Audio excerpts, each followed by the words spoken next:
Hi viewers, welcome to our channel. So Harihara Veeramallu cinema నేటితో release అయ్యి 1 week అయితే complete చేసుకుంది. మామూలుగా ఈ సినిమా కాస్త మిక్స్డ్ టాక్ రావడం చూసాం. సో కలెక్షన్స్ కూడా ఆ, ఆశించినంత స్థాయిలో టార్గెట్ ని కూడా రీచ్ అవ్వట్లేదన్న రిపోర్ట్స్ అయితే వస్తున్నాయి. మరి 1 వీక్ కలెక్షన్స్ రిపోర్ట్ ఏ విధంగా ఉంది, మరి బ్రేక్ ఈవెన్ సాధించిందా, లాభాల్లో పడుతుందా, బ్రేక్ ఈవెన్ ఎంత టార్గెట్ ఉంది, సో ఎంటైర్ గా ఈ కలెక్షన్ రిపోర్ట్, ఈ 1 వీక్ కలెక్షన్ రిపోర్ట్ డిస్కస్ చేద్దాం. మాతో పాటు మా జర్నలిస్ట్ వీటి శ్రీనివాస్ గారు ఉన్నారు. వారిని అడిగి ఈ రిపోర్ట్ గురించి ఒకసారి డీటెయిల్స్ అయితే తెలుసుకునే ప్రయత్నం చేద్దాం. సార్ నమస్కారం సార్. నమస్తే. సో మరి వీరమల్లు సినిమా కాస్త మిక్స్డ్ టాక్ రావడం చూసాము. కలెక్షన్స్ కూడా ఇప్పటికి తగ్గిపోయాయని చెప్తున్నారు. మరి ఇప్పటి వరకు 1 వీక్ లో ఎంత కలెక్ట్ చేసింది, బ్రేక్ ఈవెన్ అయ్యిందా, మరి లాభాల బాట పడుతుందా? ఇవాళ నుంచి మళ్ళీ కింగ్డమ్ కూడా రంగంలోకి దిగింది కాబట్టి మరి సినిమా కలెక్షన్స్ ఈ 1 వీక్ లో ఏ విధంగా ఉన్నాయి? ఈ 1 వీక్ కలెక్షన్ చూసినట్లయితే దాదాపుగా ఒక 110 కోట్లు, 110 crores. 110 crores ఇప్పటి వరకు అందిన సమాచారం ప్రకారం 110 కోట్ల వరకు కలెక్ట్ చేసింది నెట్. అయితే అంటే షేర్ ఒక 76 అరౌండ్ 110 గ్రాస్ కట్ చేసుకోండి. 110 కోట్లు గ్రాస్ వచ్చింది.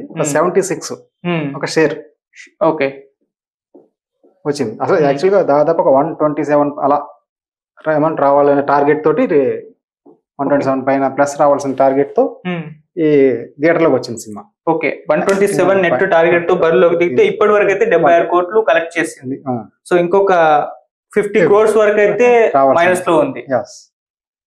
అయితే టాక్ దీనికి మిక్స్డ్ టాక్ రావడం బిగినింగ్ నుంచి కూడా మిక్స్డ్ టాక్ వచ్చింది. మనకు తెలిసిందే, అంటే ఆహా అద్భుతం అన్నట్టుగా ఒకే నానిమస్ బ్లాక్ బస్టర్ టాక్ రాలేదు. ఓకే, మనం చూసుకున్నాం, మనం చాలా సార్లు దీని గురించి వీడియోలు కూడా చేయడం జరిగింది. యాక్చువల్ గా దీనికంటే మేము అందరూ చెప్పిన మైనస్ పాయింట్ విఎఫ్ఎక్స్ వర్క్ సరిగా లేదని, ఎవరు కథ గురించి పెద్ద కంప్లైంట్స్ ఏమి లేవు. ఇంకా చూసుకోవాల్సిన విషయం, పవన్ కళ్యాణ్ గారి పెర్ఫార్మెన్స్ గురించి కూడా ఎవరో ఏమీ మాట్లాడలేదు. ఆయన క్యారెక్టర్ ఆయన పూర్తి స్థాయి న్యాయం చేశాడు. ఇక్కడ కథ విషయంలో కూడా బాగానే ఉంది. ఇటు వచ్చి అక్కడ విఎఫ్ఎక్స్ వర్కే అది అంతకన్నా అద్భుతమైన విఎఫ్ఎక్స్ చూడడం బట్టి, పైగా దాని అది కామన్ ఆడియన్స్ కూడా కొంచెం తెలిసిపోయే కొన్ని సీన్లు అది అలాగా ఉండడంతో ఈ విమర్శలు రావడంతో మిక్స్డ్ టాక్ వచ్చింది తప్పితే కథ ప్రకారం గానీ యాక్టర్లు పవన్ కళ్యాణ్ గారి పెర్ఫార్మెన్స్ ప్రకారం కూడా అక్కడ మాట గానీ తప్పు పడడానికి ఏమీ లేదు.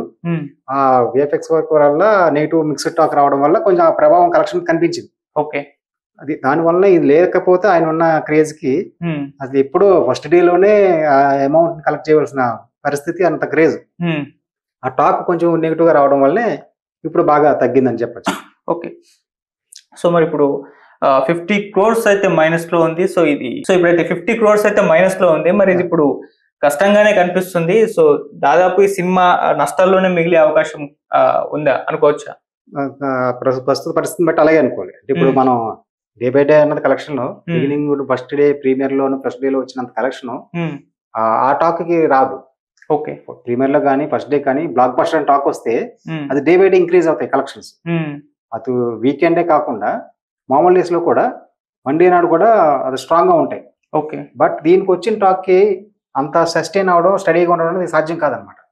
దాని ప్రభావం మనకు కనిపిస్తుంది. రోజు రోజుకి కలెక్షన్ తగ్గుతున్నాయి. ఓకే, ఇందాక మనం అనుకున్నట్టుగా ఇప్పుడు ఈ రోజు నుంచి కింగ్డమ్ వచ్చింది, దాని ప్రభావం కూడా ఎక్కువగా ఉంటుంది.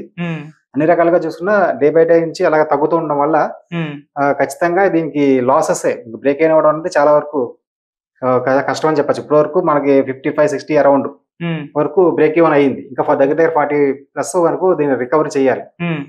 చాలా వరకు ఆ విధంగా చూసుకున్నట్లయితే కష్టమే అని చెప్పాలి. మరి ఇంకా ఎలా ఉంటుందో చూడాలి. ఓకే, రేపటి నుంచి ఇది హిందీలో కూడా బాలీవుడ్ లో కూడా రిలీజ్ అవ్వడం మనం చూస్తున్నాం. మరి అక్కడ నుంచి ఏమన్నా కలెక్షన్స్ రాబట్టి వీటిని బ్యాలెన్స్ ఏమన్నా చేయగలుగుతుందా దీని దరిదాపుల్లోకి వెళ్ళి?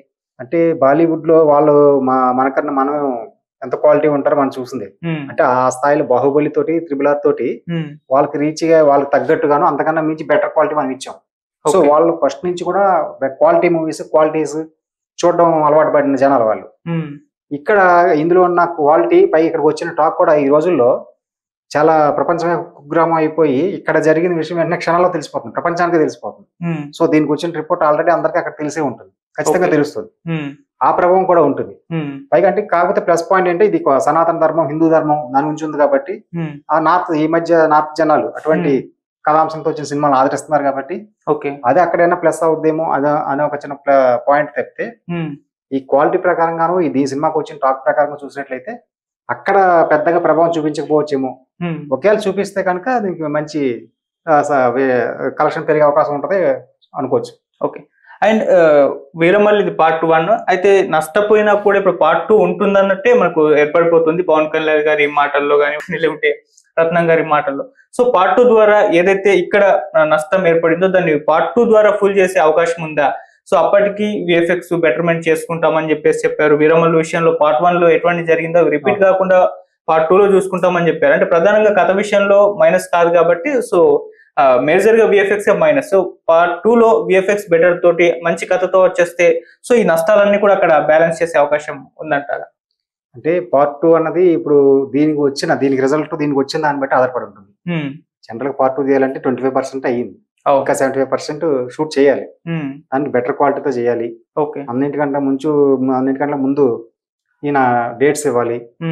అంతకన్నా ముందు రత్నం గారి సినిమా చేయాలి అనే పట్టుదలతో ఉండాలి. ఆయనకి ఇప్పుడు వరకున్న కష్టాల నుంచి వీళ్ళ నుంచి బారి నుంచి బయటపడి ఆ జోష్ ఆయనలో కనిపించాలి. కనిపించాలంటే దీన్ని ఇక్కడ రికవరీ బ్రేక్ ఈవెన్ అంతా అయిపోవాలి. ఇదంతా అయితే పార్ట్ 2 కి వచ్చే అవకాశం అయితే ఉంటుంది. బట్ ఇప్పుడు ఇచ్చిన మాట ఇప్పుడు ఈ రోజు మాటనే రేపు ఉంటుందని మనం ఖచ్చితంగా చెప్పలేం. ఇప్పుడు చాలా సినిమాలు చూస్తున్నాం, చాలా ఉత్సాహంతో 2 పార్ట్లు 3 పార్ట్స్ చేస్తామని చెప్పి అనౌన్స్ చేస్తారు. కానీ ఆ పార్టీ ఫస్ట్ పార్ట్ గా జోష్ కానీ ఆ హిట్ కానీ రాకపోతే సెకండ్ పార్ట్ తీసే సాహసం చేయరు. అది చాలా పెద్ద రిస్క్ అని చెప్పచ్చు. అంటే ఆల్రెడీ దాని యొక్క బ్రాండ్, ఒక ఇమేజ్, దాని యొక్క టాక్ ఆడియన్స్ లో ముద్ర పడిపోద్ది. ఒక ఫిక్స్ అయిపోతారు. అది ఇది ఫస్ట్ పార్ట్ లో ఏముంది అన్నది ఒక అంచనాకు వచ్చి సెకండ్ పార్ట్ లో అంతకు మించి ఏముంటుందిలే అన్నట్టు ఉంటే వాళ్ళు ఎంత కష్టపడి చేసి అద్భుతం సృష్టించడం థియేటర్ రావడం కష్టం. అది అందువల్ల వాళ్ళు ఆ ఇంట్రెస్ట్ క్రియేట్ చేయాలి. సెకండ్ పార్ట్ కోసం మీరు ఎప్పుడెప్పుడు రిలీజ్ చేస్తారు వాళ్ళే అడిగేటట్టుగా, వాళ్ళే డిమాండ్ చేసేటట్టు ఆ ఇంట్రెస్ట్ అనేది క్రియేట్ చేయాలి. ఫస్ట్ పార్ట్ లో క్రియేట్ చేస్తేనే 2 పార్ట్ ఉంటుంది తప్పితే అది లేకపోతే వాళ్ళకి ఇంట్రెస్ట్ ఉండదు. వాళ్ళ వరకు మనమన్నా ఒకటి ఏదైనా ఒక ప్రాజెక్ట్ చేస్తున్నప్పుడు ఆ ప్రాజెక్ట్ లాభంలో ఉంటేనే రెండోది నెక్స్ట్ వెంచర్ ఏదైనా ఒక వ్యాపారంలో సక్సెస్ అయితేనే దానికి ఎక్స్టెన్షన్ ఇంకోటి చేయాలనుకుంటుంది తప్పితే ఒక వ్యాపారం మనకి లాస్ లో ఉంటే దాని ఎక్స్టెన్షన్ కూడా చేయాలనుకోం కదా. సో అందువల్ల దీని బ్రేక్ ఏమైనా అయ్యి దీనికైనా ఉత్సాహ జోష్ రత్నం గారికి అయినా వస్తే అప్పుడు 2 ఉండొచ్చేమో తప్పితే కొన్ని రోజులు పోయిన తర్వాత దాన్ని వదిలేని వేరే ఇంకో ప్రాజెక్ట్ చేయండి అని పవన్ కళ్యాణ్ గారు అన్నారు అనుకో, 25% వదిలేసింది, ఇంకో డేట్స్ ఇస్తాను, ఇంకో సినిమా చేద్దాంలే అంటే ఆయన దీన్ని పక్కన పెట్టేసి ఫ్రెష్ గా ఇంకో కథ వెళ్ళొచ్చు. సో అందువల్ల అది అయ్యే వరకు కూడా అది అవదని చెప్పలేము, అవుతుందని చెప్పలేము. ఇక కాలమే ఇటువైపు ఇలాంటి పరిష్కారం చూడాలి. Okay sir, thank you sir. So ఇది మరి హరిహర వీరమల్లు విషయంలో 1 వీక్ లో కలెక్షన్స్ రిపోర్ట్ ఈ స్థాయిలో ఉన్నాయి. అంటే ఒక